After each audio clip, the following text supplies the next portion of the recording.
Hello and welcome to a new episode of RE7 Talks. Today with our guest Cristian Frunze. Welcome, Christian. How are you today? Hey, I'm great. Thank you for inviting me. Yeah, thank you too. You are our second guest now in this new format where we are inviting for RE7 Talks some guests. And first of all, tell us a bit about yourself. Who are you? How old are you? What are you doing? So I'm Christian. I'm only 17 years old, and I have two online businesses.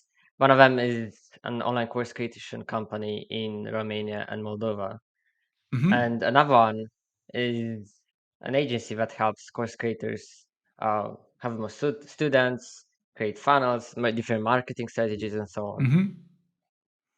So you are only 17 and you have already two businesses. Is university too boring, or did you stop being to going to school, or? Well, I'm still in high school, of course, Mhm. and I am studying well in high school. I get good grades and so on. Uh, I actually like school. I like learning, which means I sometimes like school. Uh-huh. Sometimes you like school. Okay. You are from where exactly in Romania? Yeah, I'm from Moldova, from the capital city of Moldova, Chisinau. Ah, okay. Nice. And you said at the beginning you are 17 years old. You started two online businesses. So what was for you like the initiator or the motivator to start with that business? I mean, which of these two businesses you started first? The Smart Course, the online education company, Mhm. was my first business. Though I've tried other ideas as well, but they were more like side hustles. Yeah. Everything started when I learned design at 13 years old. Mhm. I just love to learn, so I started learning design. And after that, the pandemic came, and Okay. I saw that online courses were trending like crazy on Google Trends. I Yeah. Yeah. immediately recognized that there are no online courses in Romanian. So I created my first Yeah. course at 14, which was kind of crazy if you think about it, because I was a 14-year-old dude. Why was I making a course? But Exactly. anyway, Exactly. yeah. Anyway, I created that course and it actually had a lot of success. Mhm. We So had like so 1,000 students in the first 3 or 4 months. wow. Wow, that's amazing. I mean, that's quite a lot. So the initiator was the pandemic time that helped you to think out of the box and in order to bring something up that like was something new and also attracted a lot of interesting people to join this course. Yeah, exactly. And it was all organic. So the demand was there and it was pretty strong. So, because we are a marketing agency, I'm always curious. You said organic, so but I guess you did something in order to attract. So you told your friends, or you did some campaigns, or you posted it somewhere. Where came the organic reach? Well, I didn't know anything about marketing at the time. Hmm. But I somehow had great SEO. And by great SEO, I mean, I was the only one in the market. So yeah, I had a monopoly without knowing it. Okay, okay, sounds interesting. So the smart course that you have is for Romania and Moldova. How I understood. Yeah. Well, at Smart Course, we have a team of 20 instructors and they create courses for me right now. And Hmm. we only target Romanian and Moldovan students uh, Hmm. just because our courses are in Romanian. I understand. What are the courses about? Yeah, we've got 15 courses. They're all different, but mainly programming, design, and even marketing courses, software Mhm. development, and so on and so forth. And the target group are the young generation, or can it be also done? I mean, is it also for some people that already know about online marketing or marketing in general? Well, we've got 50,000 students, so right now it's basically everyone. Okay, okay, okay. So lots of people signed up to it. Yeah, well, mostly very young people. Um, but like we've got basically everyone. I think we've got an 80-year-old guy who enrolled in our course.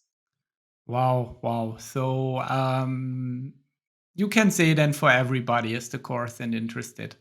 And I heard some rumors when we were preparing for this podcast season that you mentioned something will happen in July with the platform. Can you tell us a bit more about it? Yeah, sure. So I've been thinking a lot with my team, and Hmm. we've decided that from the 1st of July, we'll turn Smart Course into a nonprofit. So we'll Nice. turn all of the courses for free on our website, and we'll slowly Hmm. publish them on YouTube also.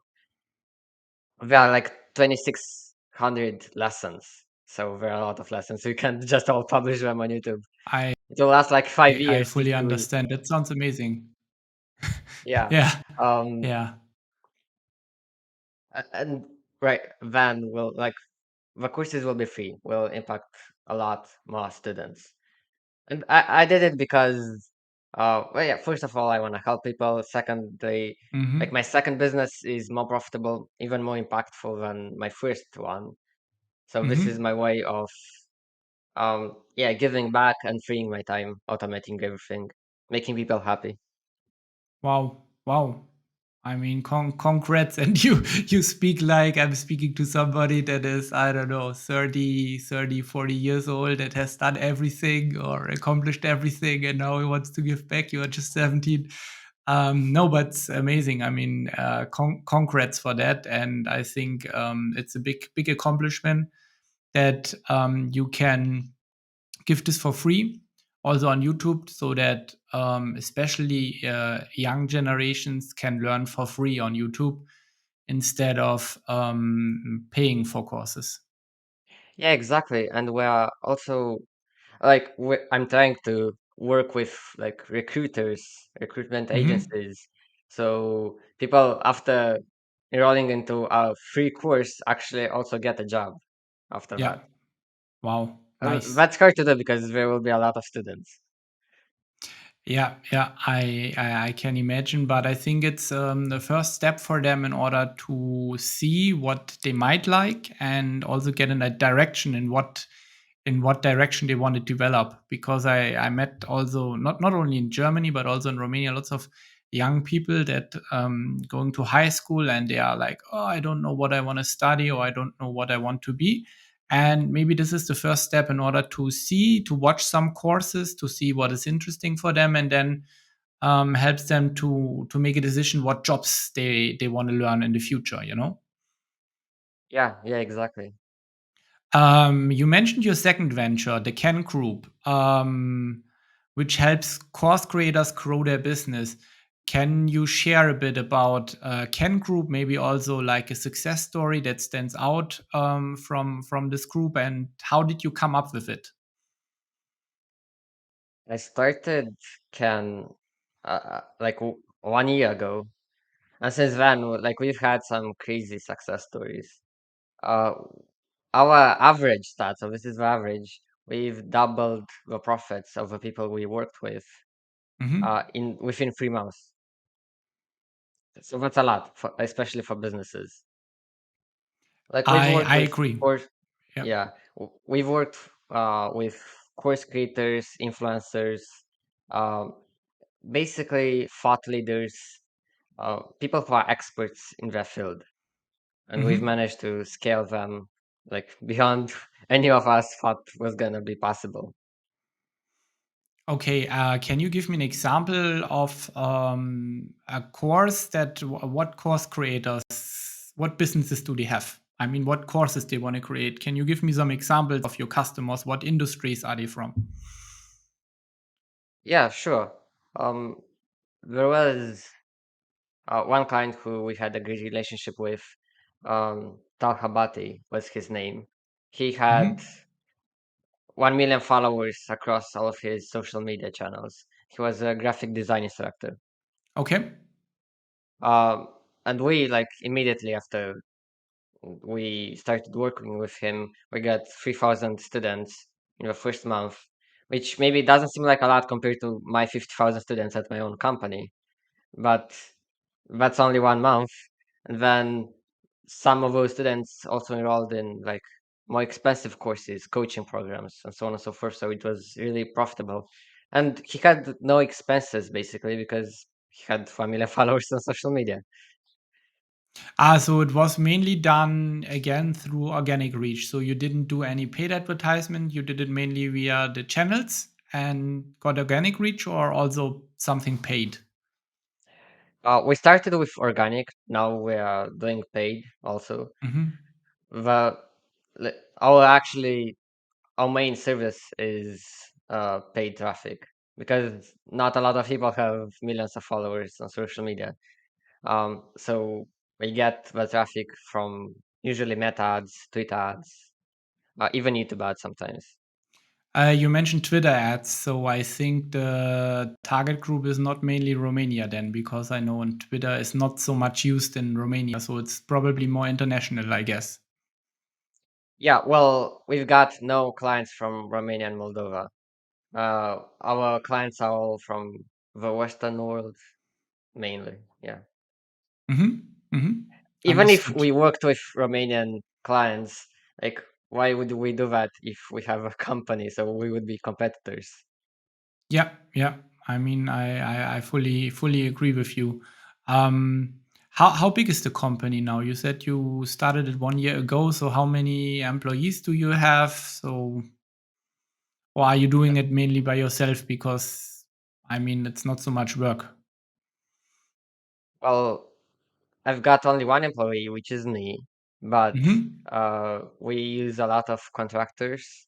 Like we've Okay. got full-time contractors Yeah. that Yeah. like they could be considered employees. It's just that their legal structure is freelancers. So we've got 4 full-time contractors and a lot more of freelancers who do sometimes their job part-time.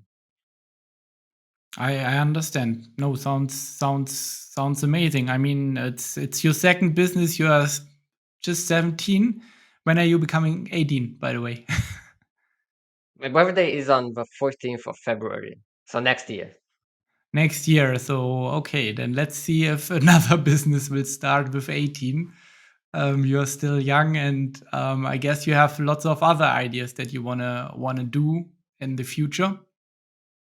And I went also when I prepared the podcast with us, also on your website, and checked out your website a bit. And you also mentioned you love to read, and you mentioned you were reading around 100 books in 2022.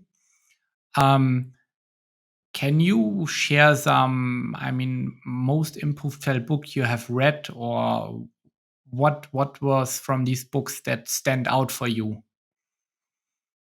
Yeah, last year I was reading 2 books a week. Even more than that, I Mhm. read 107 books in the whole year. Yeah.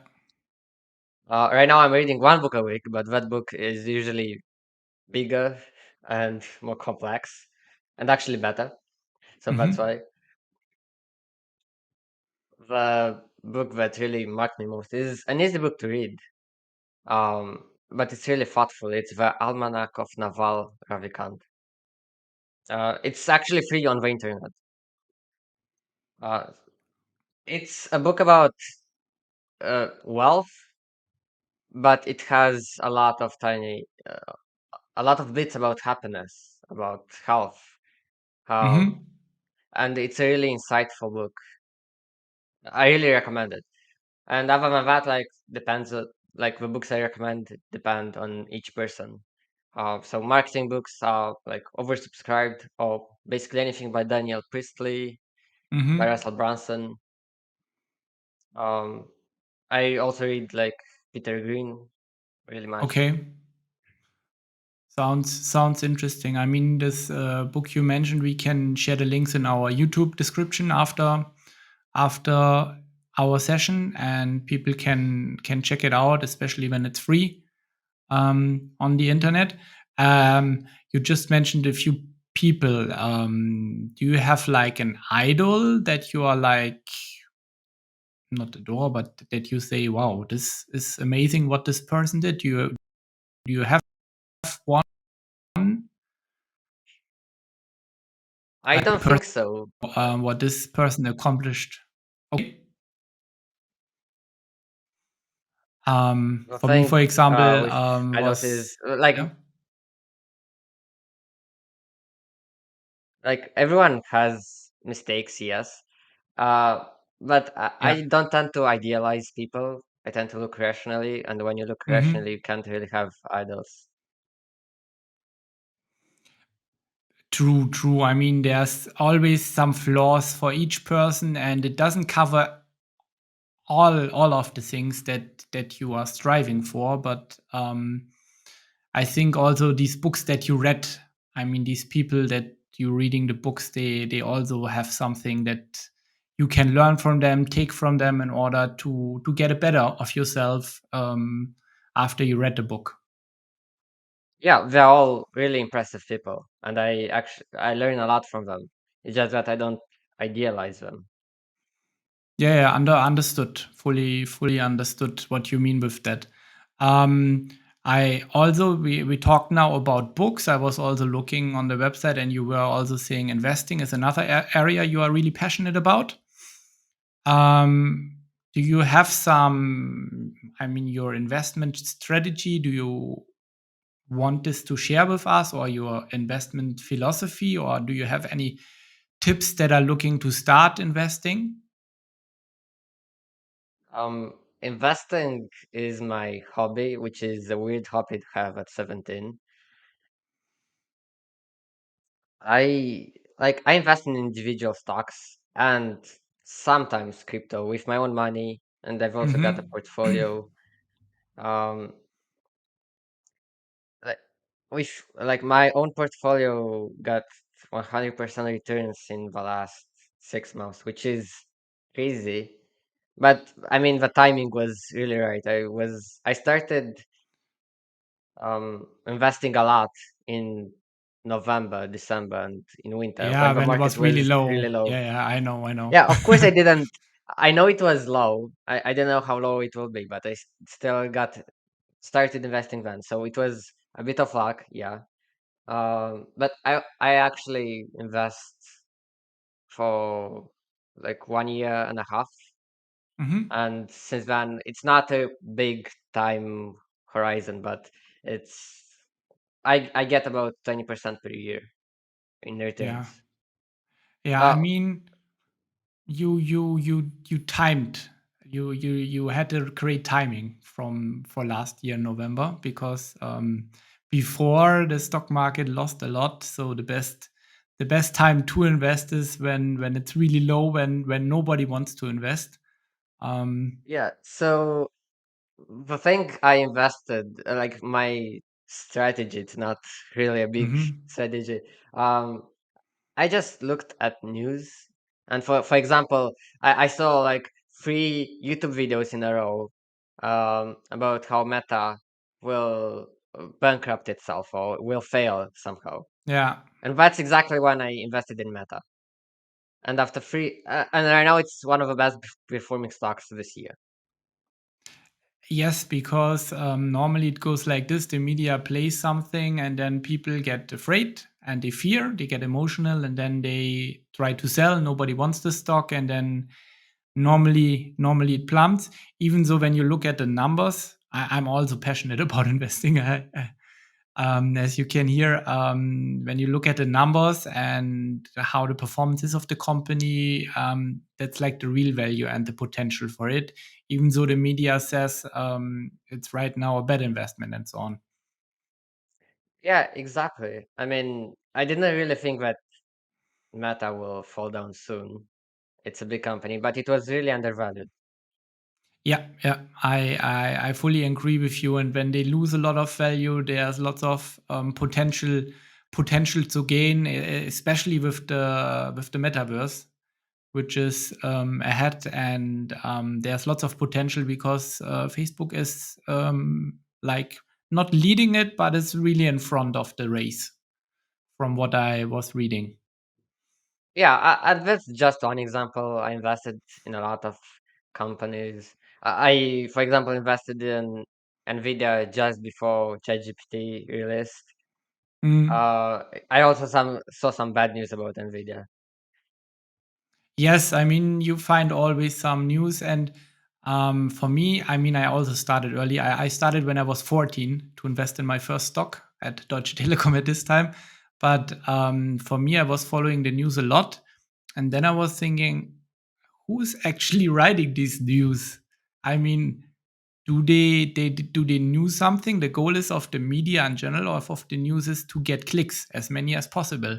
So the title needs to be dramatic as possible. It's either really good or really bad that people click on it. And then when there is some news, it spreads like a wildfire. And then, of course, this has an impact because most of investors, they are not like without emotions. And when they read it, they get maybe a fear they might lose money and then they're selling it. I don't know what your strategy is, but for example, for me, I'm playing the long term game. So for me, it's like buying, investing, and the goal is to profit from the interests each year in order to grow the portfolio. I don't know if you're also doing like a long term game or if it's more like a few months to hold it and sell it and look for something new. Yeah, it's really long term. I mean, long term is subjective. I still only have this portfolio for 1.5 years, Hmm. but I plan on holding it for at least 3 years. Ah, okay. So yeah, I would say that that is more like short to midterm. Midterm is 3 to 5 years. Long term is around 15 years at least. So for me, it's like a really long term game because yeah, I believe when you invest in something and you believe in it in the company, it can grow a lot and you don't lose the interests when you're selling directly. I don't know the exact word for it. In German, it's called Zinseszinseffekt, like interest of interest that you accumulated, the leverage effect. Probably it's called in English, and that's how I want to profit from it. Yeah, exactly. I mean, there are a lot of ways to invest your money nowadays. Yeah, So yeah. there's quite a big opportunity cost too.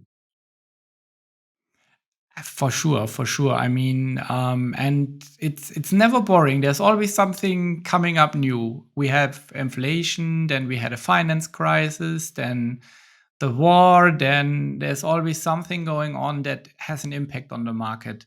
You also mentioned cryptocurrencies. So this is more like gambling, or is it also like serious investment with cryptos? So 10 to 20% depends. 10% of my portfolio goes to crypto. And Hmm. by crypto, I mean only Bitcoin and Ethereum, only at once at Hmm. 50% each. Yeah. I just invest in those because I want to trust those. And I don't want to do all this crypto analysis. That's really more like meme tokenomics. Yeah, yeah, I know what you mean. So it's more like risk allocation to spread the risk a bit, not everything in stocks, also something in something else like cryptocurrencies. I mean, cryptocurrencies are risky, so I don't know if I diversify in the right way. It's just that I don't wanna lose the potential if it goes right, Hmm. and Yeah, I won't lose much if it goes wrong. So I just invest in those two. understood. Understood. Wow. And I guess you learned it by yourself, just reading books and watching YouTube. Yeah, a lot of books. I even had a couple mentors in investing as well. Hmm. So they helped you to do the right decisions or to give you some advices. They were never like buy this, sell this thing. We're always only the strategy part, but only advice. And yes, I learned also on YouTube too. Yeah, interesting. Um, Also, when we had our first call for the preparation, you mentioned you were talking at a TEDx talk, and you also had various other podcasts before. Um, how was for you the TED talk? How did it feel? I mean, where was the TED talk first of all? Yeah, so I got invited at a TEDx talk Mm-hmm. in Chisinau, so in my city. Mm-hmm. It's actually right nearby my studio where I'm filming this at. Okay. Um, and like there were 250 people there. It was my biggest public audience yet. I mean, in real life. Mm-hmm. It was kind of scary. I had no emotions before that TED talk, before I stepped on the stage. And like 20 seconds after I passed on the stage, the adrenaline got pumped into my blood. Okay, you Uh, realize what's going on, huh? yeah, yeah, exactly. Um, but it was okay. Like, you can watch my TED talk. It's in Romanian. They didn't let me do it in English because the audience was Romanian. Ah, okay. Mm-hmm. And I believe I behaved properly. I told my TEDx talk pretty well. Uh, it was great. I'm an introvert. It drained all of my energy. I was really fuzzy after that TED talk. I couldn't think straight. Uh, but it was so cool. Like it was so outside my comfort zone. I liked that. So after that, you feel, I guess, really, really good that you have done it, even though you were probably at the beginning really nervous and afraid of it. I I wasn't really afraid of it. Like I Hmm. already accepted it, and nothing could happen wrong at least. Yeah, yeah. I just had a lot of emotions, and after that, I only felt relief, nothing else. Oh, I'm done with it. Thanks. Thanks. So, what was the topic of the TED talk that you did? Yeah, I talked about the 7 steps to starting and growing a business. Hmm. Uh, they could actually be applied to most things in life. Okay, While also maybe, I hope, inspiring others to start their businesses too. nice. And how long was the TED talk? I think it's 14 minutes. Yeah, on YouTube. You can find it if you search my name. Okay, yeah, I will do this. Even though it's in Romanian with the subtitles, I think I will understand what you're talking about, and maybe you can do another record at one point in English for the English speakers. I guess they're also happy to hear about this framework that you have, which you can apply from business also in your private life or to any other situation. Yeah, especially for young people, like uh, this should be watched because uh, you need to do something now. Because you'll have more responsibilities later. You'll have expenses. You'll have a lot of other needs except business. And right now, it's the perfect time to start something or to find your passion or direction in life. I fully agree. One thing, if you're young, and the other thing, we have now so many possibilities through the internet. I mean, for me, it just started the internet, and now when you see what is possible with your smartphone and so on, it's amazing. I mean, the world is connected, and as you said, there are so many possibilities. So the best time is now. And I mean, what can go wrong? The worst thing, you fail. So what? Then you can say, at least I had a great journey and I learned a lot. And you can do it again and again and again. I mean, if you are 60, 80, or even older, I mean, it's hard to start something new. I'm not saying it's not too late, but it's much harder. So the best advice I think is to start young and try things out in order to see what works best. Yeah, exactly. Like you'll have family, you'll have work. You won't have time or focus or energy to start something later. Yeah.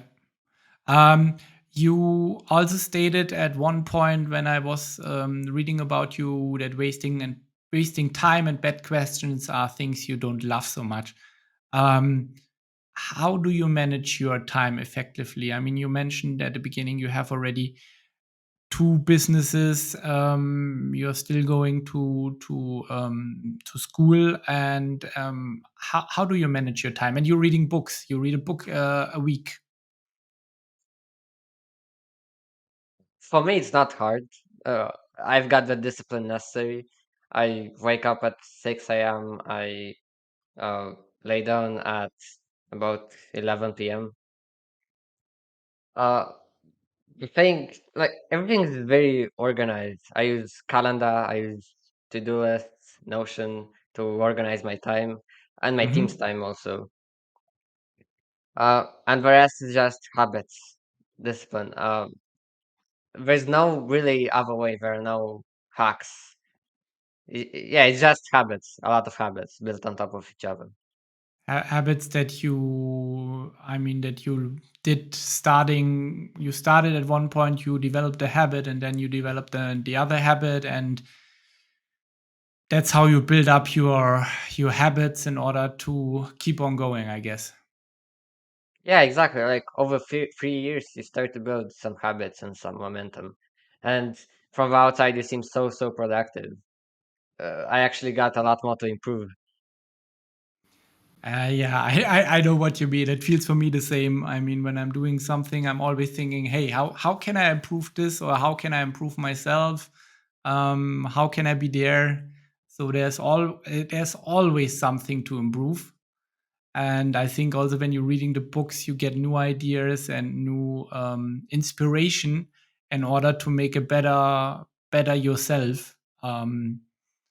In a few weeks or a few months, when you read something new interesting or you try things out. Yeah, well, the approach I take for most things is first quantity and after that quality. So Yeah. in reading, yeah, I read like 2 books a week. That's quantity, and after that, I focused on quality. And in the quantity part, like I speed read at like 3 times, 4 times, even 5 times the normal speed people of an average man.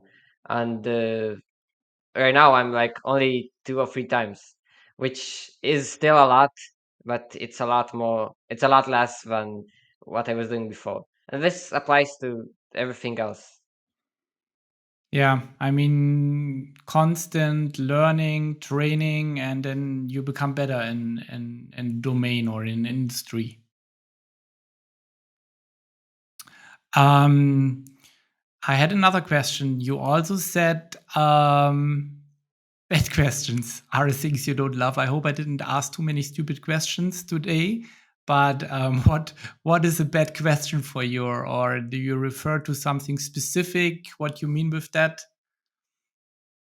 Um, this phenomenon started recently once I became more influencing or an influencer in this space.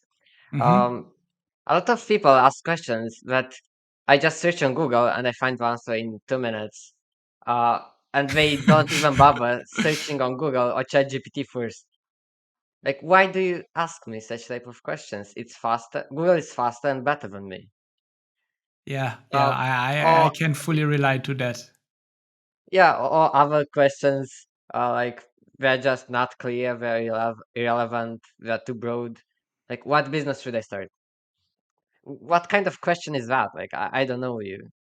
I don't know what you like. Yeah, I don't know what's suited for you, what's your situation. So at least give context. And even if you give context, you'll still like I'll still have a hard time answering that question. yeah, Uh, all like a lot of people ask questions without giving first. I have no concern of that, but if you want to actually get answers, you can start giving them first something. For example, there was one guy who knew how to grow Twitter audiences, and Hmm. he made a coaching call with me, and so he coached me how to grow my Twitter audience. So he gave first. I was like way above his income grades or and whatever. He Hmm. still found something that I needed, and after that, like I was really happy giving him advice. Yeah, yeah. I mean, I can relate to that, what you mentioned before with the people asking you questions and don't giving you any context. I think um, bad questions are mainly questions that are not well thought before they are asked. Like, before I asked, what do you want to know with this? I mean, what is the purpose of asking the question? People should ask themselves. And also with the Google or ChatGPT, I mean, there are a lot of questions you can just type in, and you get, as you said, you get much better answers for the question. So I do always, when somebody is asking me, for example, on WhatsApp or somewhere, some question that I can Google, I send them this link where somebody a video opens where somebody types in the question in Google, and after that is asking, was this so hard? Exactly the question, you know. There's a website for this, because I also don't like bad questions, and showing them with how easy it is to use Google, because we're living in a world where we have Google, but not everybody knows or is using it. They Yeah, find it easier exactly. to I need ask this website questions. too. Yeah. What did you want to say? I need this website too. I've got too many Google I, questions. I, I can I can share it with you. I think it's something like search for me with Google, and when you type it in, then you just put in the phrase you want to search, and then it creates this link with a video and shows you how to do it. Cool. Um, Yeah, last question from me. I mean, I learned a lot from you today, and also about your two businesses. So you are still 17 years old. So what can we expect from you in the next, let's say, 3 to 4 years? Do you have other ideas, other businesses to come, or what's your plan for the next years besides finishing university and so on? Well, first of all, I'll finish high school in 1 year. Hmm. Um, I like short term in like 1 or 2 years. I really want to scale my agency as like a cash flow business. Hmm. Um, and after that, like I've got many ideas, but the thing I really want to do is a tech startup and an educational tech startup. That's uh, like I'm really passionate about tech. I've got a lot of tech, cool tech. Hmm. Um, and education is another area that I'm passionate about. So why not combine the two? And I've got some ideas. I'll see when I start those, because starting a new company is kind of expensive, especially this kind of company. Ah, yes. I I'll mean, for sure, for sure. But it sounds interesting. And when you are a startup, you can also try to get some funding. That helps you. Yeah, I mean it's not very hard with the money part. Um, it's just more like a product market fit part and all these other questions as well. And like maybe I'll go to university, and I say maybe. Like if I get accepted into Harvard, I'll think about it. I mean, by when I say Harvard, I mean all the top 10 or whatever universities that I really want to attend to. So you wanna, what I understood now, because Harvard is not in Chisinau or Moldova. So you're looking for studying abroad. Yeah, of course I'll not stay here. Yeah. So yeah, I mean, who doesn't want to study at Harvard or Yale or another top university? And I think this university, they also give you a certain knowledge that will help you to develop like a startup that you mentioned. I'm not going there for knowledge. Knowledge is cheap. It's free on the internet. What I'm going there for is for networking, connections. So people basically. To find the right people with the same mindset in order to exchange ideas, knowledge, and that can help you also in the future, I guess. Yeah, it's also a fun time from what I've heard. Yeah, yeah, I've also heard some rumors. I didn't study abroad. I studied in Germany, but I went for uh, one semester then abroad. But what I can tell you, yeah, it's some fun also in this period, and especially when you are in a foreign country. I think it's an amazing experience for somebody, and I hope that works out for you. I mean, I hope that works out for you, and also with your tech startup in education. I think there is a market for it, and you will find your way for sure. Yeah, thanks. Thank you a lot. Um, do you have anything else to do? Something you want to share with us, or to give maybe some advice that you would give, for example, your younger self, if you would look to your younger self and you would give them an advice. I started pretty young. I don't know if I was able to start even younger. Hmm. Um, but and I I wouldn't change anything about my life because it's a cliche answer. But uh, like I'm happy the way I am. I'm happy Hmm. with me. I'm obviously pretty well off, so I wouldn't change anything. I don't know what this would have done. But in terms of advice for other young people, it's again just start something. Like you've got nothing to lose. You've got basically no responsibilities. I mean, maybe school, but who cares?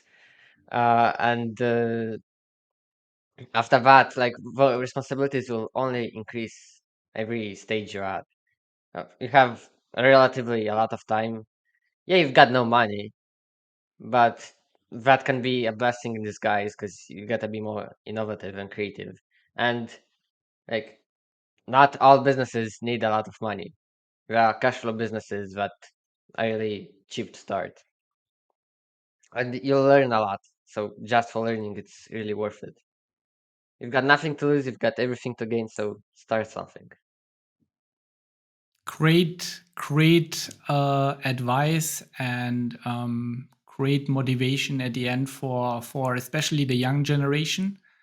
um, Thank you, Christian, for taking the time to come today to our podcast. And as said before, I wish you all the best for the future, and also again lots of success with the businesses for you to come. Think your art and have a great business. Thank you. Bye.